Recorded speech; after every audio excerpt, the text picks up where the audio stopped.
Oh, so like half of you. Wonderful. Welcome. Um, Imagine being me, if you can, and having a full room of people show up to listen to you talk about and see your work.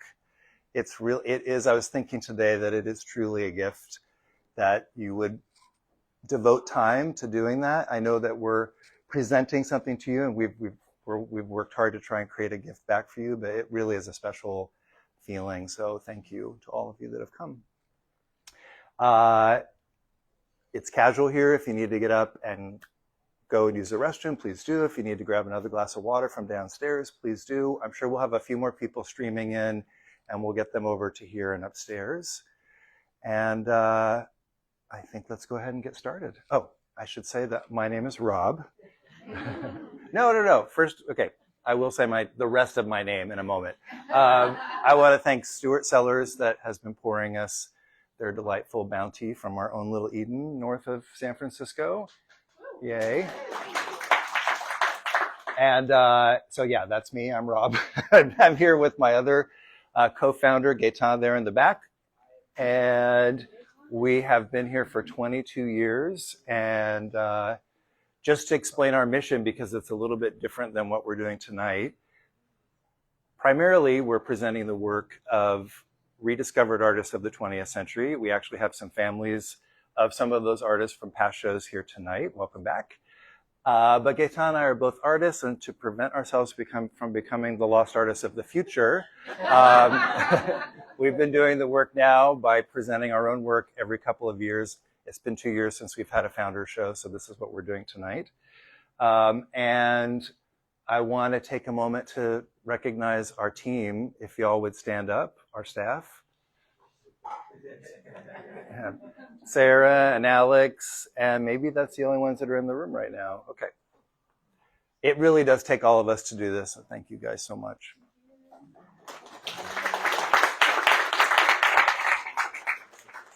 So when Gaetan and I did not embark on the presenting of a show a year ago and say okay, we're going to do works around the theme of Eden. It didn't start off that way.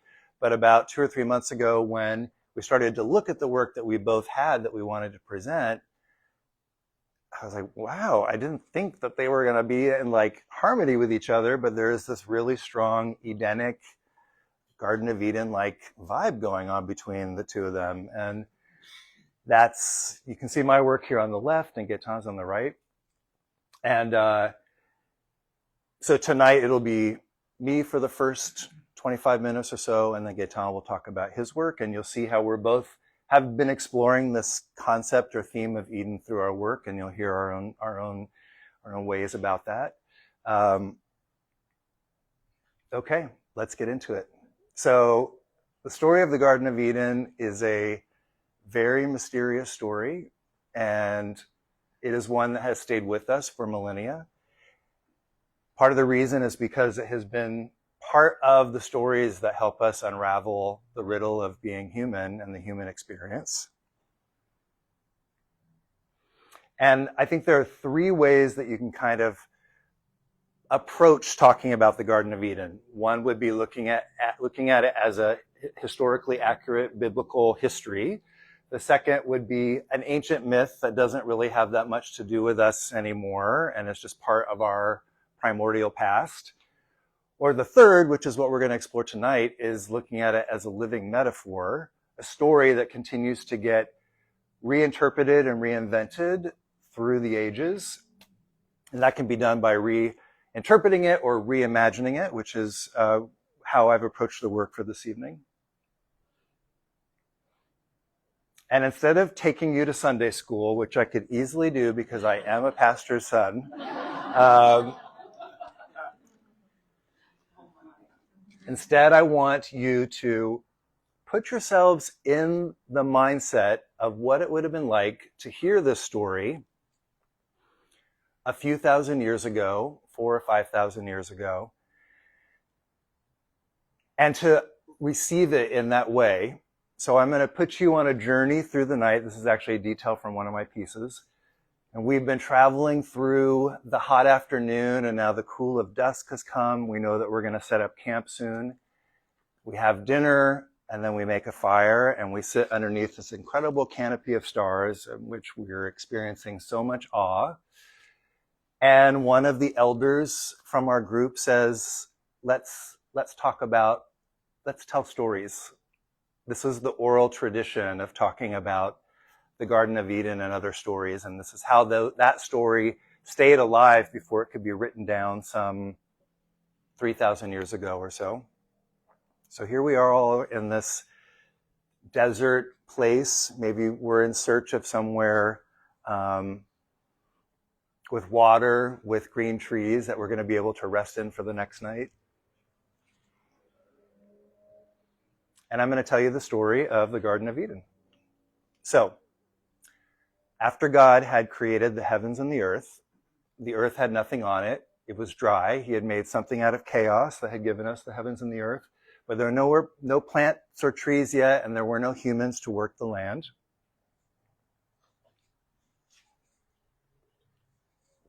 And so God went out.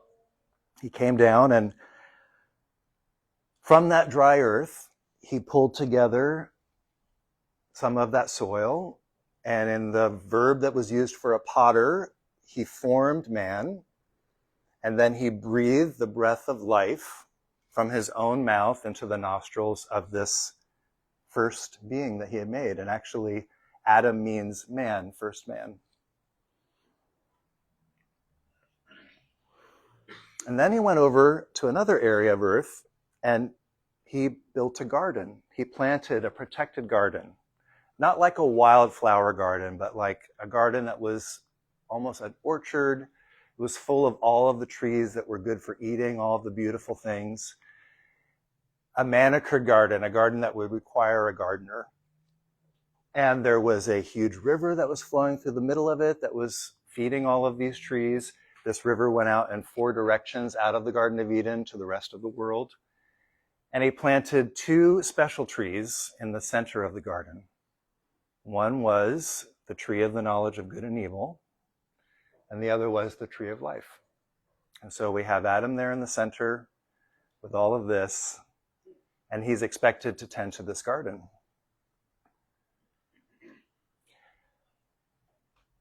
But God realized that he needed a helper, and so he caused Adam to fall asleep. And while he was asleep, he pulled out the rib bone, Adam's rib, that's where we get that from. And from that, he made the first woman, and she was given a proper name, which is Eve. So, yes, in this part of the story, man births the woman. Interesting. And so now there are 2 of them in this garden, again, with the tree of the knowledge of good and evil, and the tree of life, and God has made all the animals and brought the animals to them and said, you will have dominion over all these animals. You're not like the animals. You will name the animals, and you will be in charge of all of this, and you will be in charge of the garden. And I'm going to dwell with you in this space. So in this story, this is where the heavens and the earth meet, where the spiritual and the things of this earth are mingling together in one place.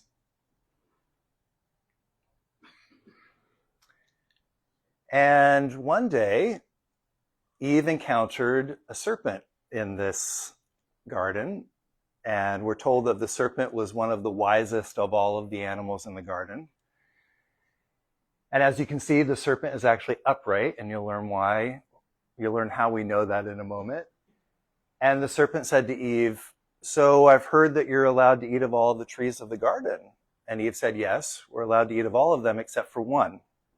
And that's the tree of the knowledge of good and evil. And we can't do that because we've been given a commandment by God, who walks through this garden and visits us. And he's told us that if we eat from that tree, on that day we will surely die. Right up here.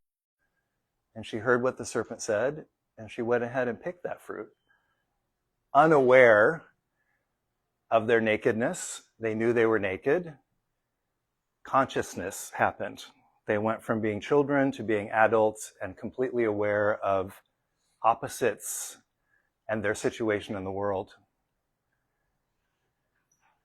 And God came down through the garden as he would each afternoon, and he was like, yoo-hoo, Where are you guys? Did you do something wrong? Adam and Eve were hiding in the trees, and they said, yes, we have, and we're ashamed because we're naked, and we've sewn these fig leaves together to cover us up, but we're still scared. And they came out and met with God, and God said, yeah, you did the one thing that I said that you could not do, and you now have to leave Eden. And God said, I need to get you out of here quickly, because if you stay any longer, you might eat from the tree of life, which I had not prohibited you to eat, and then you will become like us, a god. And that's literally what it says in Genesis. You will become like us, meaning you will become a god. You will know good and evil, and you will have immortality. So they're sent out of the garden. You'll recognize this Michelangelo from the Sistine Chapel, being sent out of the garden.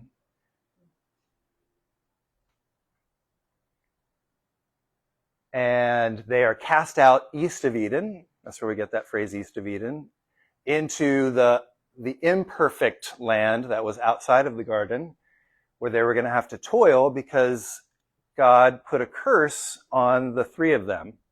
For Eve, he said, you will have great pain in childbearing. She had yet to have a child.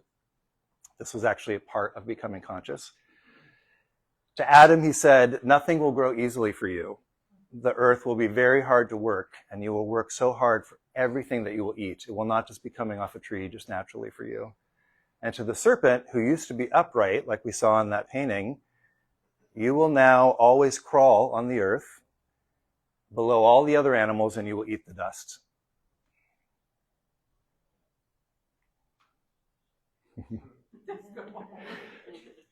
Every time I've read this story or read someone else's interpretation of it or studied it, it's been like a mirror ball for me. Here we go. I brought a prop. Like a faceted mirror ball, and I see a new aspect of this story each time, a new angle, seeing it from all the different characters' perspectives, but at the same time, I can always see a reflection of myself in that story. I'm learning something about what it means to be me, what it means to be human, like a mirror ball.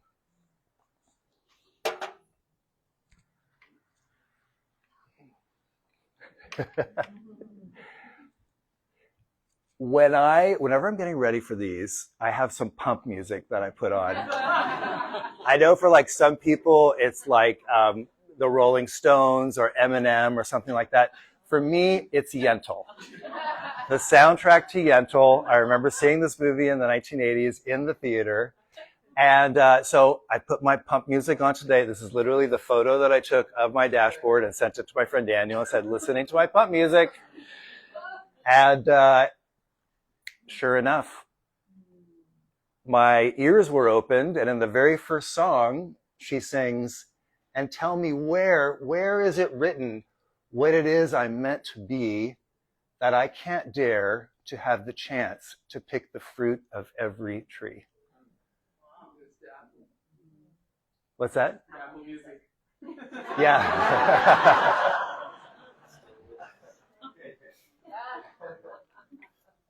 And I bring that up just to demonstrate how interwoven the symbolism of this story is into our culture, into film, into music, into stories, into the way that we talk, the references we use. And I want to show you a few other examples. This is a piece of mine that's in the show. It's one that's been purchased by someone's here tonight. Thank you.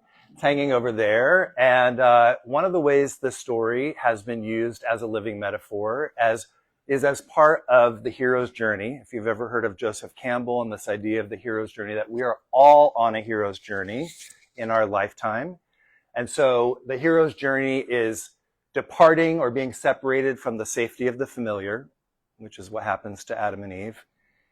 From there, you begin a long journey, and you have difficult experiences and difficult tests that you have to go through. And then, once you have learned what needs to be learned, and you have that wisdom, and you've come to your own peace by going through the dark forest. Where is Margot? My friend that I learned about the dark forest from. then you can return to Eden. And it can be used as a metaphor for the artist process.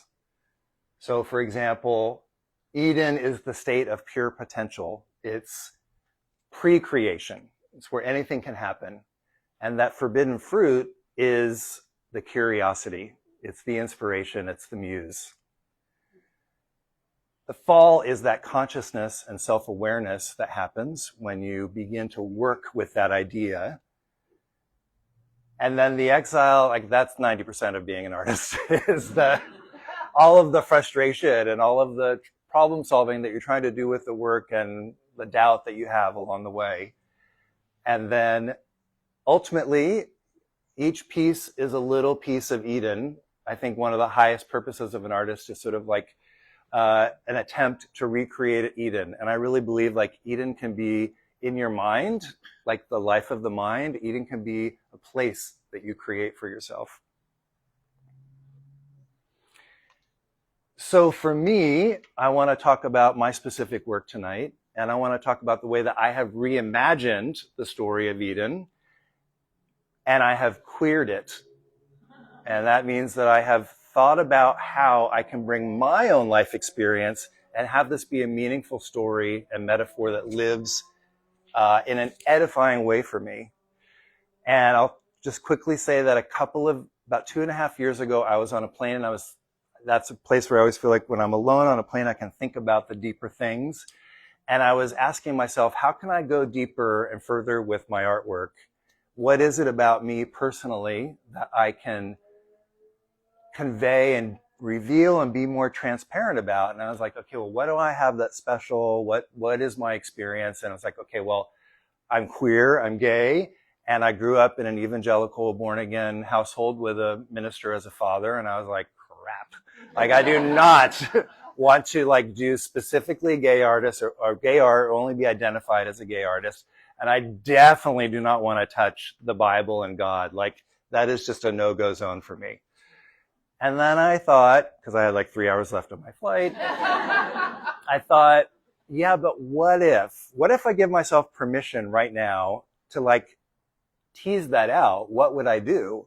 And by the time I got off that plane, I was so convinced that I was going to do this, that I had to do this, because I saw that as an artist, there was a way, there was a path for me to take those two parts of my life and to reorganize them in a way that I could have something to say that I would be proud to say.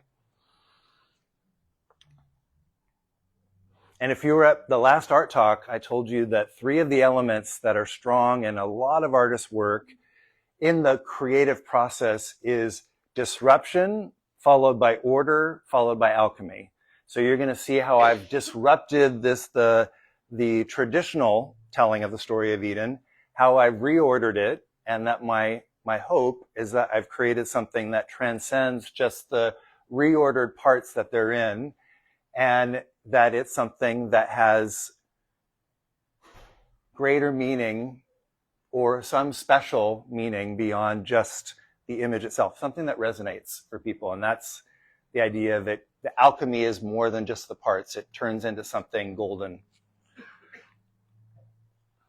So the first thing I did was started gathering references, and I had about 1,000 images that I gathered over like a 2-year period, thinking of it through that lens, thinking of like, well, what am I responding to in art history and the reading that I do? And I pulled like 10 of the 1,000 images here to show you. So it was everything from like Renaissance portraiture to early 20th century modern dance, skeletons, that's from George O'Keeffe's house, icons, that's a Jewish wedding dress from the 19th century, the woodcuts of Rockwell, Kent, the 1,000-year-old southwestern pottery of the Mimbres, the artwork of the Harlem Renaissance, early queer photography, and Navajo blankets, or I'm not sure if that's Navajo, but it's a Native American blanket. And then right around that time, I found this ring. So this became one of my inspirations as well. And then 2 of the other big ones are mosaics and frescoes, which really do boil down these kinds of complex, mysterious stories into visuals in the way that were meant to teach the people who were attending these churches and synagogues and places of gathering. So they're really good representations of how to take a complex idea and make it visual. But sometimes there were not visuals that could get me fully where I needed to go. And so that's my husband, Craig, on the left, who's sitting there on the stairs. I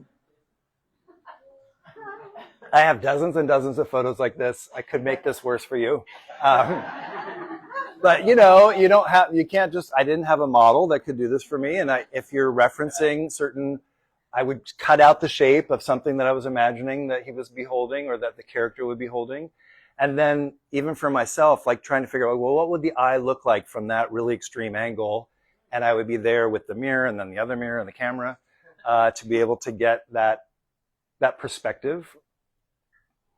I was also inspired by these altar pieces, and Craig and I got to go to the altar at Ghent, which is this extremely beloved and enormous, and was put back together after being spread all over the place over the hundreds of years in Belgium. And my part of that inspiration was to kind of like create my little mini wall that had that feel over here on your right of something of an altar piece. All right, now I'm going to talk about 5 specific pieces, and that'll be the end of my portion. So beginning here on your far left is the piece that I've titled Creation, or Reimagining the Trinity. So we have 3 creative beings that are rocking an egg, which I'll show you the detail of in a moment, where Eden is and where Eden is being created. And actually, Danny, who just walked in, Danny, do you remember this? You may not remember because it was really important to me in the moment, but it may not have registered with you. But we were on a hike in Monhegan Island. That's when I actually had the idea. It was that flight to Monhegan Island for Danny and I to hang out. And I looked down at that lichen or whatever it is that was growing on the rock, and I said, that's the color I want to work with first. And I photographed it. It was when we were on the beach where you had your 40th birthday celebration. So that all the way back then, it started like, oh gosh, that's the color I want to work with. And this is a reference photo from my inspirations of a native person from the south of the United States. You can see like that draping was very instrumental in sort of the forming of the idea. And I want to point out that the cradling that's happening in the sliver of a moon has 3 beings that are coming into formation underneath the tree of knowledge. And they're not fully formed because they're inside the egg and they're being rocked and developed. And it's 3 because I wanted to leave open the possibility of the other option, not just the binary of the one or the other, but something more as a queer person that really resonates for me. So that's an important detail to that piece. The one next to it is called The Birth of Consciousness, or Eve. And I modeled this after Angela Davis. If you live locally or if you're politically aware, you'll know Angela Davis is still alive. And I thought of her as the sort of person that to me represented this birth of consciousness, this making our own choices of being empowered. And so I gave her, it's not meant to be her, but is based on an image of her to a certain extent, a couple of little elements. For example, she, in her right hand, that is the traditional sign of blessing. And of course, you'll recognize in her left hand, that's the traditional sign of power. Power to the people, black power, power for all. And then the upside down triangle on her wrist, representing queerness. And then you can see, like, I used the reference of different African cloths as part of the reference for her robe. In the center is my Garden of Eden. So it's called the New Eden. And reigning over that garden is the 2 people who were my heroes for the story. My heroes in the story are the serpent and Eve. The serpent who was willing to tell the truth to Eve, and Eve who was willing to, against the commandment that she had been given, to make a difficult choice and to say yes and to share that. So she's here in the foreground, and swimming through the center of the garden is the serpent, who is always there as a protector. And this was very much inspired by my experiences at the Yuba River. And so there's a couple photographs of me at the Yuba River. Those are Gaetan's legs. And you can even see that serpent shape on that river top there, the Yuba River in the lower Sierras. And then I found I had a whole folder of images of friends of mine in different blissful poses that I kept accumulating, knowing that I would use those poses for this image here. So that's our friend Setsu. A couple things I want to point out. There's one figure that's underneath a tree that just keeps giving. So these are all of like the perhaps like blue figs or purple figs that have fallen. Like so much of it. It's not just one, but as much as you want. You can gorge yourself on it. People are gathered in different kinds of groups. Groups of friends, groups of family, groups of lovers. All the different people that we find a community and a sense of that perfect place with. And then again, the serpent in the center, and that's actually comes partially from a traditional Eastern story of a serpent goddess who was a creator goddess. And then on the far right, we have a woman underneath a tree with a musical instrument and a dog and cat that are sitting together, lying together in the shade.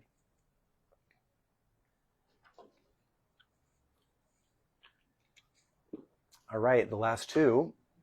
This is called Vow, or Ruth and Naomi. Ruth and Naomi are Bible characters, and I've reimagined them as a couple. And there's two elements that were really instrumental in the creating of this. I wanted this to feel monumental, like rendered from stone, something so firm in itself, so confident. And that's why these the robes that they're wearing have this kind of geometric solidity to them. And this idea of those two resting each other, and I saw that in the architecture of the pueblos of Santa Fe, and this is St. Francis de Assisi, in Taos. And then underneath their earrings is an upside-down cross, and an upside-down cross represents humility. That's St. Peter. He refused to be crucified in the same way as Christ. He asked to be crucified upside down. And so this is the harmony of these two opposites, of this strength and this humility, which I think are like what you have to do in any relationship, in any marriage. It's the two of those coming into harmony with each other. And the last one is called Union, and that's the story of David and Jonathan, King David, that you may know of. Last week, I was at my dad's house. My dad is in the process of leaving this earth right now. And as I was sitting with him, I saw there was this huge pile of Bibles over in the corner. And when I say huge, I mean like 30 Bibles, all different shapes and all different sizes, and some that look new, some that look old. And I was like, while he was asleep, I was like, let me go through it, look through those Bibles. And I found my childhood Bible, the one that had been presented to me when I was 6 years old. And lo and behold, there was an illustration. There were only like 8 illustrations in the whole Bible. There was an illustration of David and Jonathan. And it says, Jonathan and David are friends. I'm pretty sure that stuck with me.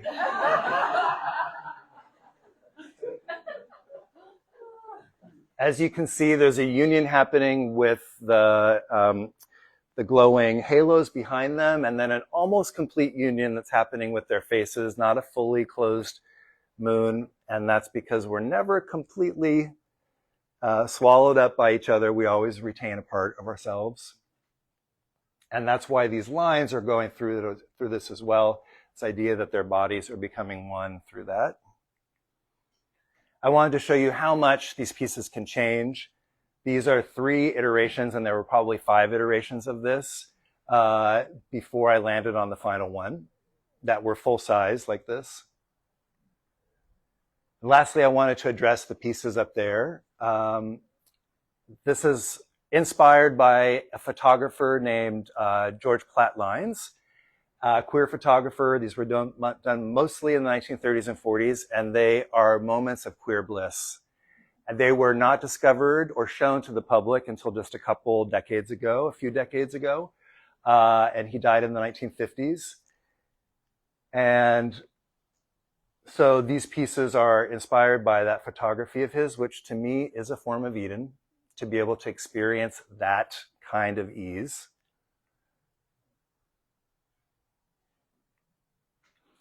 And lastly, I wanted to show you a photo that I found a couple days ago, which was the very first piece that I did for this series, and then covered up. And actually, half of it is on the back of the Eden piece there. It got cut in half, and it was the one I was just kind of experimenting with my thoughts on what I might do with this, and I painted over part of it and cut through part of it later on.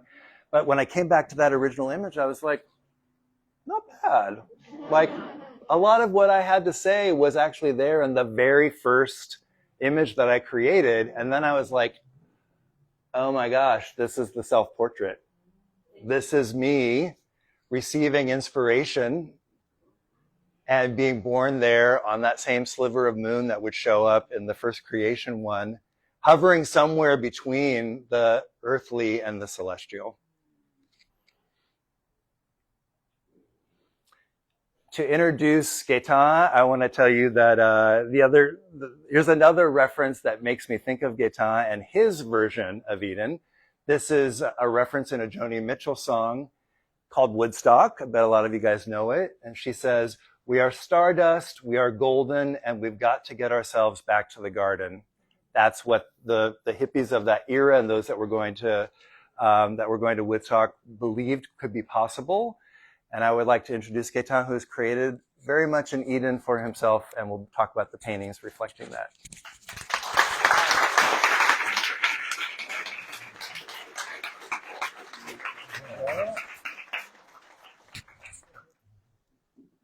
Good evening. Some of you might know, but most of you probably don't know that Rob and I met at, you'll guess, Bible school 40 years ago in England. So that's why Rob was very capable of telling the story of the creation from the Bible. Rob is also someone that was very important in my hero's journey, which was to leave my province of Quebec, my country of Quebec, and come to California because Rob was here. We were close friends, and I kind of like needed to find myself, and I came to my Eden. Of course, my Eden, when I went to Bible school, I thought that I would find it after I die, when I go to heaven. This is the sky of where I found it, and it's in Mendocino County in Northern California, where a lot of probably like the hippies that went to Woodstock wanted to go and get back to the land and get back to the beauty of earth and the land. And this side here is the presentation that I'm going to be talking about tonight. But there in Mendocino County, it's like west of Ukiah, I embarked into the journey of restoring an orchard. An orchard is definitely, sorry, I'm very emotional. I don't know why, but I always am. It's kind of like that story of the Garden of Eden. It's like the orchard is, it really represents the fruit trees and the beauty and the bounty of what you can get on earth here. I don't know if you guys are fruit addict, but it's like eating a fruit is probably like one of the biggest pleasure that I get in life. And there, coming from Canada, where the only fruit that I probably got there was apples, if I was lucky.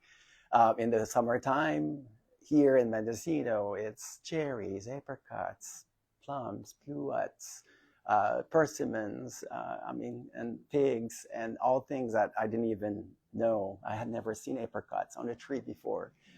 So my partner and I decided to build a straw bale home and make it as close to the environment as we could do. So it's off the grid. And it came with a bonus, which was a band of wild ponies that lived in our valley. And that's one of them. And in the mountains. This is one of the apricot tree. So we get the fog. The ocean is not very far. The orchard. The ponies that are coming to my studio. And the bounty of the flowers, which is going to come. And actually, I didn't even notice, but the clothesline. So we still dry our clothes like the old-fashioned way. It does get some snow for the Quebecois in me that loves it a couple of days a year. And the bounty of the fruit. So several years ago, I had, like, every time I would go to a museum, especially in Europe, and I love going to Paris, I would always be struck by the work of Claude Monet. And I didn't know that it was necessarily that it was a Monet, but every time I would see one, I would just be like, oh my God, I have to go see this painting. And the light and the capture of the moment in his paintings have really influenced me. So I decided that Rob and I would go on how do I call that? An art pilgrimage to France, Giverny. And this is Rob in the little castle that is in the town next to Giverny, and then doing photography. And it just happened to be at the end of May. It was like a heat wave. All the flowers were just like, okay, let's come out. And it was like the puppies everywhere. It was really hot. It was probably 100 degrees, but it was beautiful. And what I remember the most is really hiking all around Véteuil, which is like a little city. If you ever go to Giverny, go to Véteuil because it's really worth it. It's not touristy, and it's where Claude Monet first lived with his family before his wife died, and so he really was like hiking like all around the Seine River, and the valley of the Seine is really, really beautiful. And Rob and I decided, we didn't have a car. I don't think Uber, I don't know if it existed, maybe it did, but anyhow, we decided to hike and to just take on the journey of going from La Roche-Guyon to Giverny. We didn't know it was that far, but it was pretty far. But I still remember that as being that journey is really what I remember. Of course, going to Giverny, seeing all the flowers and the garden and the beauty of Monet was really beautiful. But the hike to his place, this is what we were able to look at. And then I decided that I was like going to paint it just in homage of Monet. Another artist that I also has really influenced me and that I love is Vincent van Gogh, and decided to do another art pilgrimage to a little town not far from Paris called Auvers-sur-Oise. Auvers-sur-Oise is a really beautiful little village, and where there's a church, also a medieval church, Notre Dame, that Van Gogh painted, and of course the irises, and then the crows, and it's all there. It's all the way that it was when he died, I think in 1889. And he was there only 2 months, but he painted over like 70 paintings. A lot of the ones that we remember. And the expression of the emotions, as you can kind of feel in my voice, is really something I have. And I really feel like with Van Gogh, like when I think about him, it's this ability that he had to just like have his spirit connect with nature and exaggerate the colors and the texture and like everything, and put some emotions into it. and kind of like did like a little bit of work there. So I am inspired by nature.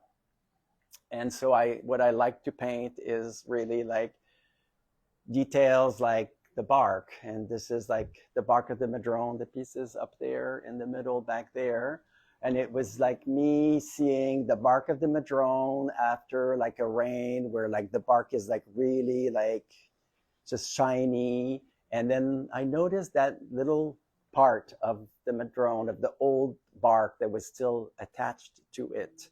And it kind of like reminded me of how sometimes I feel so separate, so alone. Maybe like Adam and Eve felt when they did what they shouldn't be doing or something.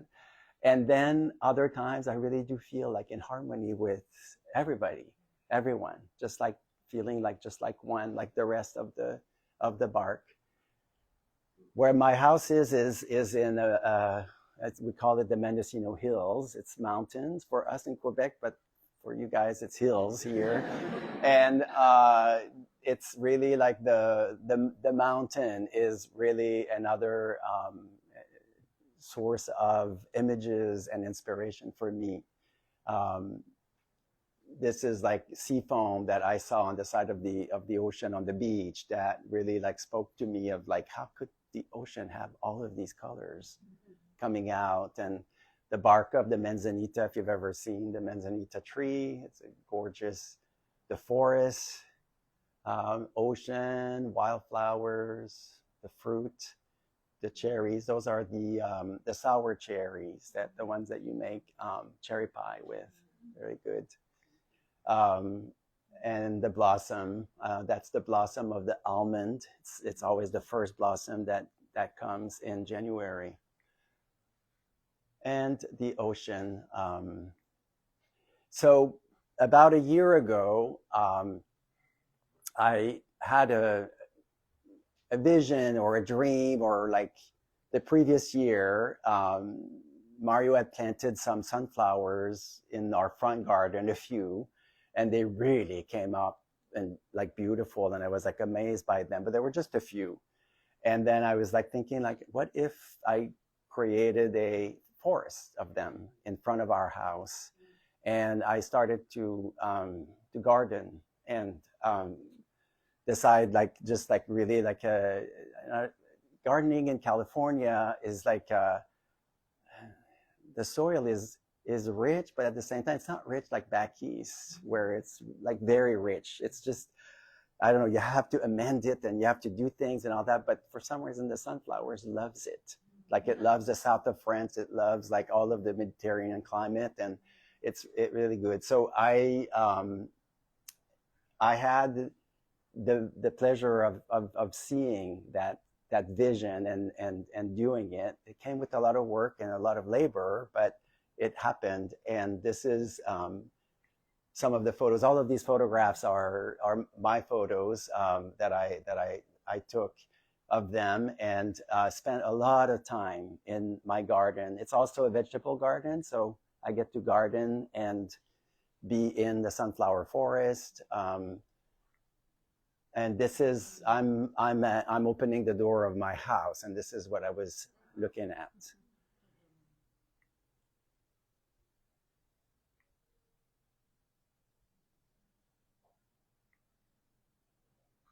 And it's being able to, I'm 60, I'm 61. And so having seen my parents go through their lives and their death, and being able to see how beautiful they were even at the end of their lives. It was the same with the sunflowers. It's like seeing them getting older and like falling down and stuff. It just really like there's a beauty to it that I was able to see, and that I kind of like wanted to depict in the biggest piece that I did over there. So for me, that garden, that sunflower garden, is in front of my house, and a few years ago, I decided to create a studio that would be away from my house. And I decided to do this studio like more like in the wilderness part of my house, if you can think of more wilderness, but it is more wild. And but to get to the studio, it takes me about 10 minutes to walk there. And those 10 minutes, or they often turn into 2 hours, because I cannot, like, I go on the path and I just observe and look and kind of want to say, like, I just am. Like being is really like, and breathing and just enjoying the journey of going towards there. I can select different paths because there's different ways to get to the studio. So sometimes I take the pony path. The ponies are making all these paths around the land, and because they like to follow the same path all the time. But sometimes I take this path that sort of like is like making me look at this mountainscape. And this mountainscape is very special because I don't know if you see the nipple at the top of it, but that nipple is kind of like my muse. I'm obsessed with it, and I'm a gay man, and I don't know, but it's almost like, even like yesterday, for some reason, like there was something about, I was with my healer and I was thinking of my mom, and my mom had 10 kids. So we were 10 in my family. And by the time I came, I'm one of the youngest. There was no way that she was going to breastfeed me and all of that. And so at the time there was the bottle. And so yesterday I was kind of like thinking like, oh my gosh, like this mountain is like, this is what it's doing to me. Like it's feeding me, you know, this energy of the mountain. So it's a very special place for me. In the fall, like it's like the road to go to my house. This is the road. So it's kind of like just a dirt road. And then there's also like all of the creeks that are like running, and speaking of life and death, this is my dog Hachi, and she was my companion for 10 years and just passed. But we've taken those paths and those roads together a lot. So there is an ancient Chinese philosophy that's called the Tao, and the Tao means the path. And really, like for me, the path, the energy of that path of the Tao is really like learning to be present, to be in the moment, and it is kind of like the philosophy that this path and that this is what it's allowing me to do. And I'm get to the studio. So this is my little studio there in the wilderness. I call it like my wilderness studio. It is off the grid, no internet. And I could have the internet, but I'm kind of like, no, I'm not going to do that. I'm just going to stay like, so when I get there, it really is so peaceful. So like everything is, the world is all away. And this is where I create. This is where I paint. I purposely designed the studio to have earth floor because I really wanted to get the shoes off and really connect with the earth, and often paint barefoot and really like feel connected. And it's facing southwest. So the light that I get in there and the warmth that I get in there is incredible. And this is one of the view that I look at. So it's in a little clearing meadow, and it's got 4 or 5 different oaks, and they're just as majestic as the other. And then the ponies often come. It's like often when I'm there, all of a sudden I hear, or like some noise, and okay, they're coming, and then I see them through the windows, or I go outside and greet them. And I had built it kind of like, I like to go to Hawaii. I like to go to the big island of Hawaii, and I have a studio there that a friend of mine let me use to paint. and it has all screens and no really closed windows and all that, but it's all screen and it's very comfortable and it's great. And so I was like, oh yeah, I'll do my studio like that because I paint with oil. And so I kind of wanted more like to be able to breathe the fresh air and all of that. But in California, it just gets too cold. So I was painting with my winter jacket sometimes, especially if it's raining and all that. So actually like on December 31st, I finished the studio with a friend of mine and put this plexi all around, and I have a wood stove in it. So if I lit the wood stove, the heat stays in. But before it was always like coming out. So my process is, I'm a photographer and I'm also a painter.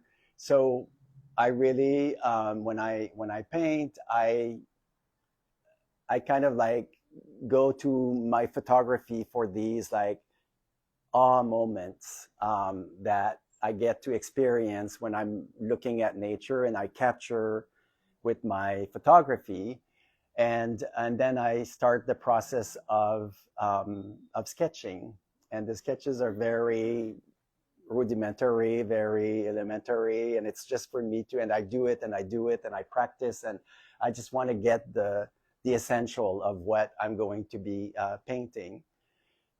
But I kind of like to come back and forth to my sketch and have a dialogue with the painting. And so if I have like paint on my paintbrush, the color that I want, I'll go to the sketch and I'll sketch it. So you're going to see in this wall some of the sketches that I did, that like this is the sketch of this painting, how it ended up, or the fig sketch of the painting over there.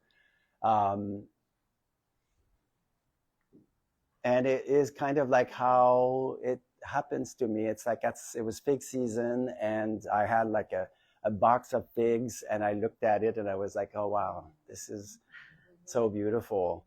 And then I started to sketch it and paint it, and you can kind of see that it evolves and it changes. I paint with oil paint, and I really like to paint wet on wet. So it really is like the colors are like, I will like create some colors and all that, but then it's really happening as I'm painting, that the colors are becoming.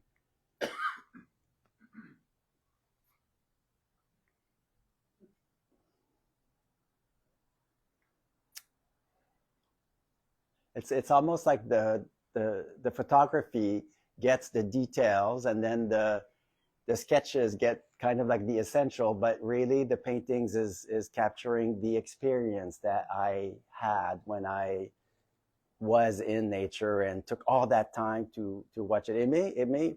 It feels sometimes like I'm spending a lot more time observing and looking than I am at painting.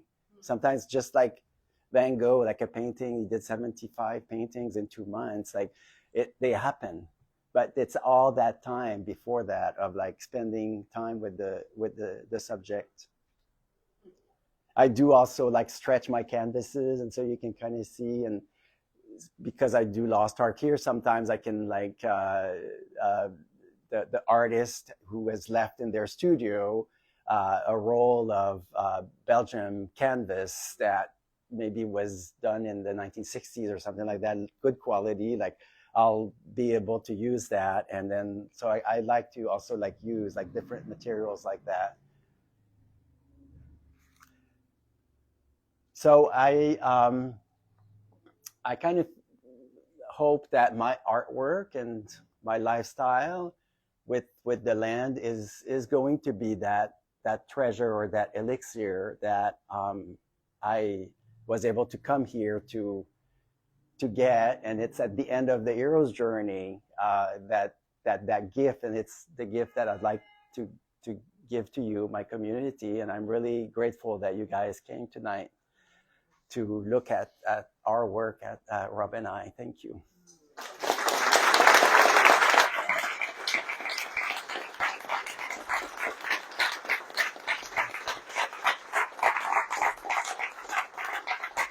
we are going to. I really want you guys to take the time to stay and look at the painting. So our team, which are they all here or just because we did not do that alone? So we have like Alex and Sarah, but there's Meryl and Mel and Michael that we want to thank for like their work of like, I mean, how many artists get to frame their pieces like that and present that? I mean, how lucky we are. And it's because of these guys. Like Michael is our framer, like incredible framer. And yeah. Yes. So we're going to, once you guys stand up, we're going to let them in. That's Michael, right? Oh, you're leaning against the bell. We're going to quickly clear the chairs, and we have a second drink for you downstairs. I'd love for you to visit. It's currently my studio, but will soon be both of our studios. And there's some overflow. You saw my studio, so yeah. It's hard to beat. And we're obviously both here to talk to enjoy your company and talk about the work if you'd like. So we're going to put the music back on, grab a drink, we'll clear the chairs, and we'll enjoy each other's company.